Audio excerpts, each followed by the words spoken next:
This new car, no one wants it for 8,000 yuan. Do you know why? Come here, take a look. Did you hear that? It shakes a lot when the engine's running. 3 mechanics have tried to fix this issue, but none succeeded. Then the owner contacted me through a private message. Today, we'll see if we can solve this problem for the owner. Let's go. These are my tools. First, let's start the engine. This problem has been ongoing for over half a month. Previous mechanics changed the brake, cleaned the throttle and fuel line, and replaced the oil pump. They spent over 2,000 yuan recently, but the issue remains.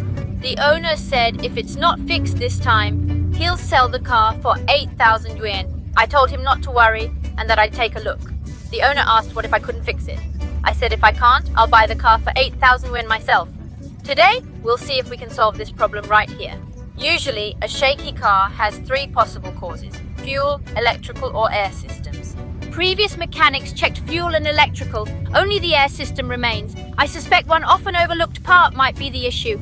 Look here, it's the idle air control valve. Let's remove it. Disassembly is simple. First, let's unplug this connector. There's a screw here, see it? Let's use a tool to remove it. This tool is common and cheap at hardware stores. After loosening with the tool, you can unscrew it by hand. There, the screw is out. Now we can pull out the solenoid valve. See, it's out. Let's examine it. Alright, we found the cause of the problem. Come take a look. Wow, there's so much sludge in this solenoid valve. No wonder the engine shakes when running. Now that we've identified the issue, shouldn't it be easier to fix?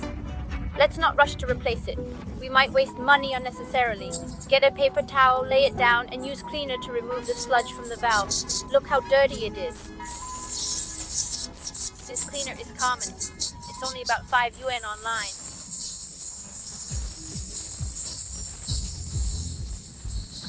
Sludge can clog the gas chamber and affect performance if left unchecked.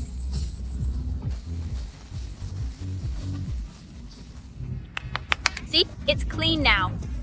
Let's install it and check the results. Installation is simple. Align it with the hole, push until you hear a click. Replace and tighten the screws, then plug it back in. Everything's installed. I'll start the car to see if it still shakes. Folks, if this fixes it, please give me a like and support. Now for the moment of truth. Watch closely. Brake, gear, 3, 2, 1, go. Let's put it in drive and see how it runs. Watch carefully. Did you see that? No shaking at all. Problem solved. See how simple that was? Follow for more tips.